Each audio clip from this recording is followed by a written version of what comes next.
تیم‌های بزرگ فصل طولانی: پاریس، لیورپول، بارسا، رئال. 6 نامزد، 6 داستان متفاوت.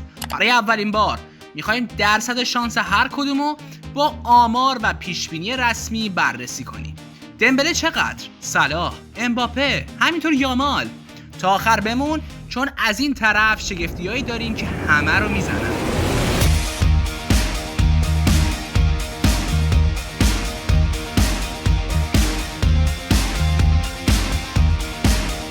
سلام به همه رفقای فوتبالی، خوش اومدید به یه ویدیو متفاوت درباره توپ طلای 2025. تو این ویدیو اونایی که واقعا شانس دارن، آمار فوق‌العاده هر بازیکن، درصد شانسشون از نگاه سایت‌های معتبر و کلی نکته جذاب دیگه. همراه باشید تا ببینیم کی توپ طلا رو بالا میبره. طبق آخرین سایت‌های پیشبینی مثل ویلیام هیل، اسپین بتر و همینطور بت 365، دمبله با شانس حدود 72% تا 78%. لامین یامال بین 38 تا 40%، صلاح تقریبا 5 تا 10%، امباپه حدود 4 تا 25%، پدری شانس کمتری در حد 3 تا 4% و چهره‌های دیگه مثل رافینیا هم احتمال دارن. دمبله فصل خفری داشت، 21 گل و 8 پاس گل در لیگ، 8 گل و 6 پاس گل در چمپیونز لیگ. تو فینال 5 اینتر هم 2 تا پاس گل داد. با این عملکرد بازار شرط بندی اونو اول کرده. یه بار دیگه میگم 73%. یه رنسانس واقعی، از حاشیه‌ها فاصله گرفت، نقش رهبر تیم ملی شد.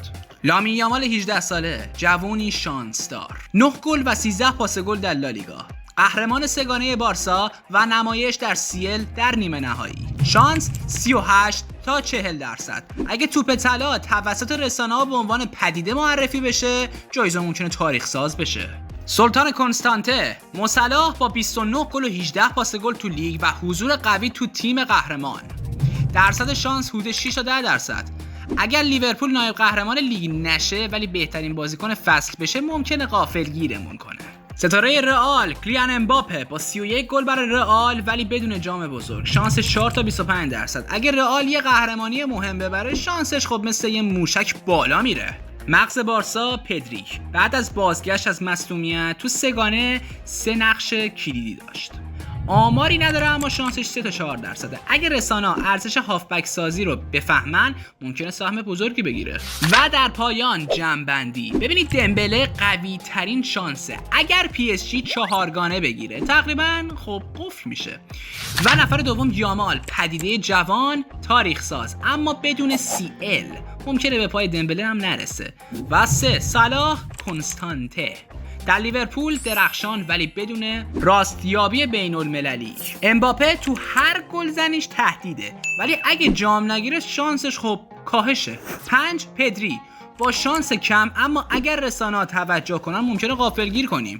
6 نفرات دیگه مثل رافینیا و مارتینز هم شانس حداقلی دارن. خب رفقا چی میگید؟ تو کامنت ها بنویس محبوبت کیه؟ دمبله رو میپذیری یا یامال تاریخ میسازه؟